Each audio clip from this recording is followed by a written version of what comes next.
joyous tour of Toy City has come to an end. Makes me feel sad. Penacony isn't all bad, right? I'll use this interesting experience as a talking point at the poker table.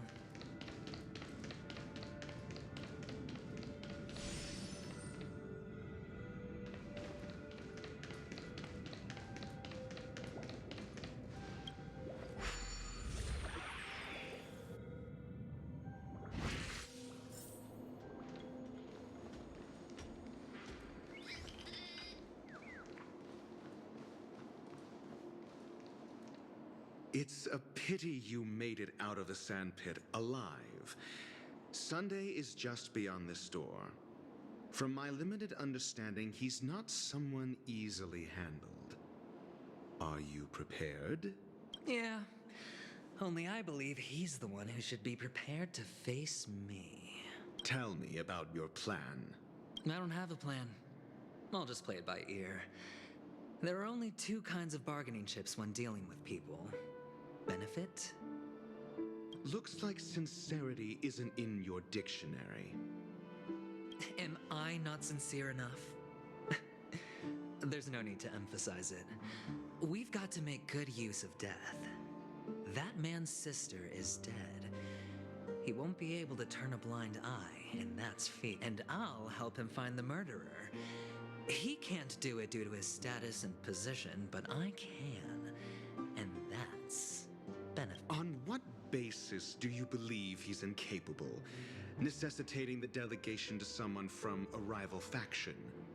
The IP... Simple. Because that murderer could very well be a traitor hiding inside the family.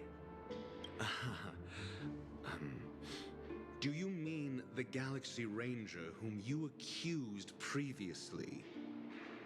That was just an excuse, good doctor. There's something wrong with that woman, and we need someone who can keep her in check. It's better to minimize the variables outside our control while we execute our plans.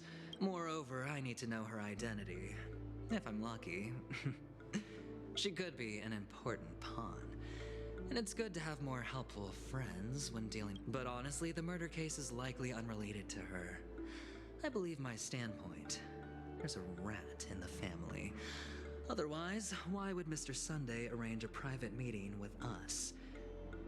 This isn't an interrogation, but a secret negotiation. We'll see. Using Robin's death as a bargaining chip, I'll win back my freedom and power.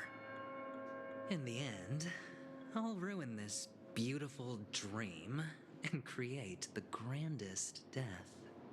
If the chance of winning is just beyond this door, even if that chance is close to zero, well, you can't win if you don't play, right? Ah, the charming audacity. To think that you, of all people, might emerge victorious, dear gambler. 3 chips are enough. All or nothing.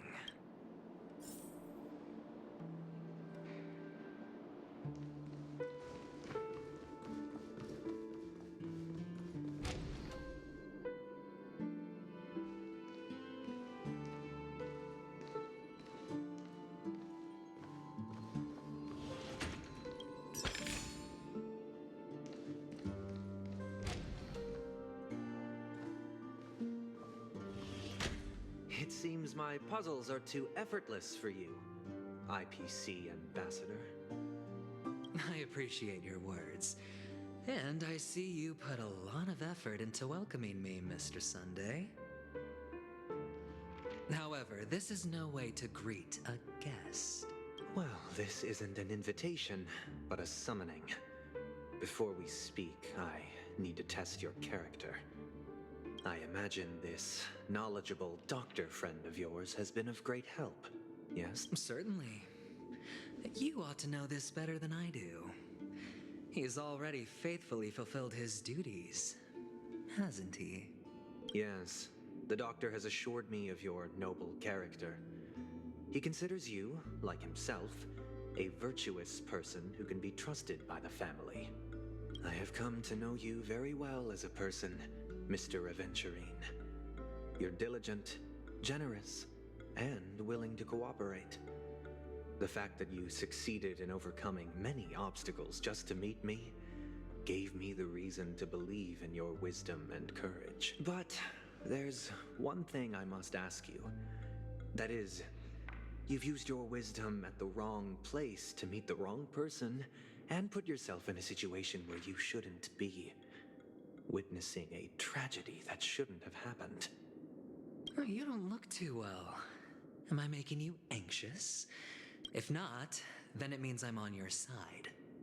If I wasn't mistaken, you'd just made a serious accusation against the family. No, you weren't mistaken.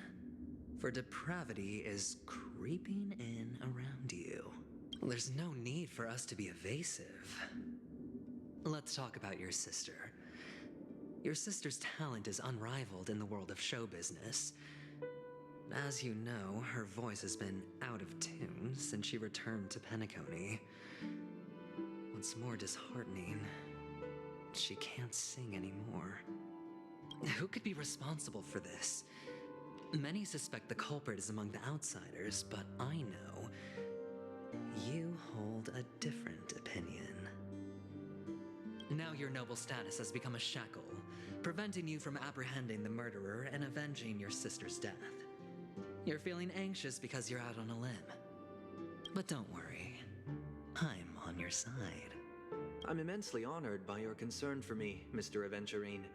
Since you're so selfless and generous, I believe you wouldn't ask for anything in return, would you?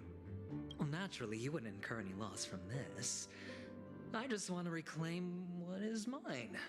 My liberty and the personal items under the family's custody, the bag of gift money, and the box in which the cornerstone is stored. That's right. Cornerstone. I've heard it's a treasured asset of the Strategic Investment Department. A sacred stone that seals the Preservation Emanator, granting significant power. And for an object so precious, it probably comes at an even higher... Well, I'm sure you're aware of the high level of risk I'll be undertaking to bring the truth to light. Mr. Aventurine, when you're out and about, do you always make adjustments to your appearance? Your tie should be on the center line. Your shirt must not protrude from your vest. Of course. But I don't, because it's not appropriate to do so in public. You should make sure everything is presentable and in order before leaving the house. I'm not the kind that takes risks. The cornerstone must be in the custody of the family. No room for negotiation. Please, don't let me turn you down twice. Sure. The gift money is good enough. I suppose you wouldn't mind that. After all, a merchant can't function without a bargaining chip. You compromised quicker than I thought. Unfortunately, it's a gambler that needs a bargaining chip, not a merchant. I can give you your gift money, but before that, I want you to tell me. The fact that you can decisively forsake the box you asked for, what exactly is stored in it?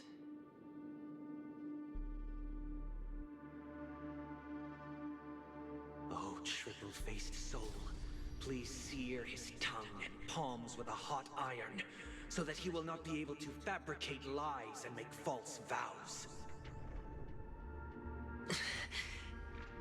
What have you done? Under the light of the harmony, all wickedness is revealed. I implore them to shed their light, and I'll ask you questions on their behalf. Next, you have 113 seconds to prove your innocence and gain my trust. And if I refuse to answer? You can try, and we'll see if the harmony rejects you.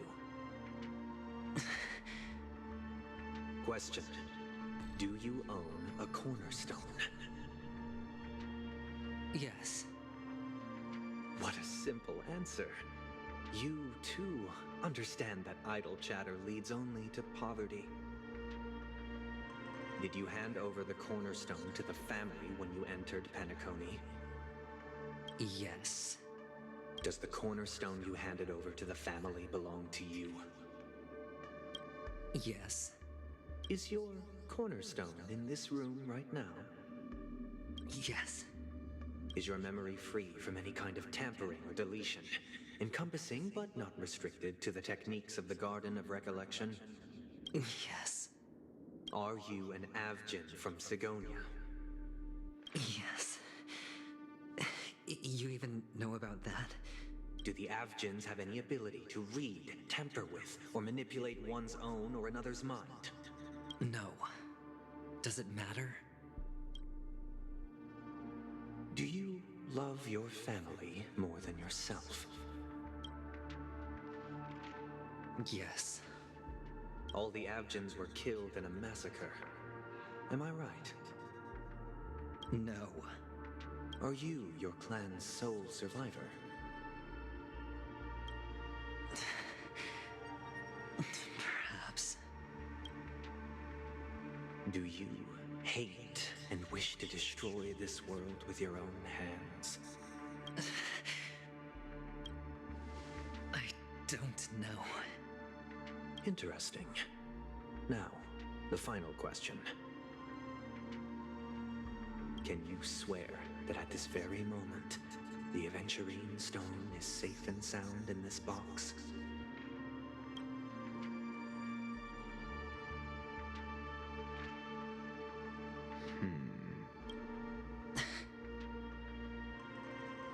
Of course. Looks like we can get an answer. Open it, Mr. Aventurine. It's your last chance to defend your honor.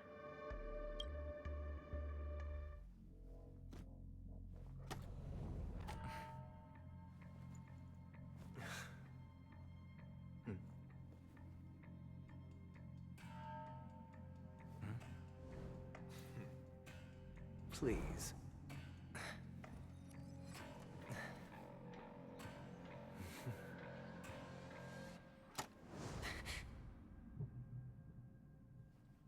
Are these what you're looking for?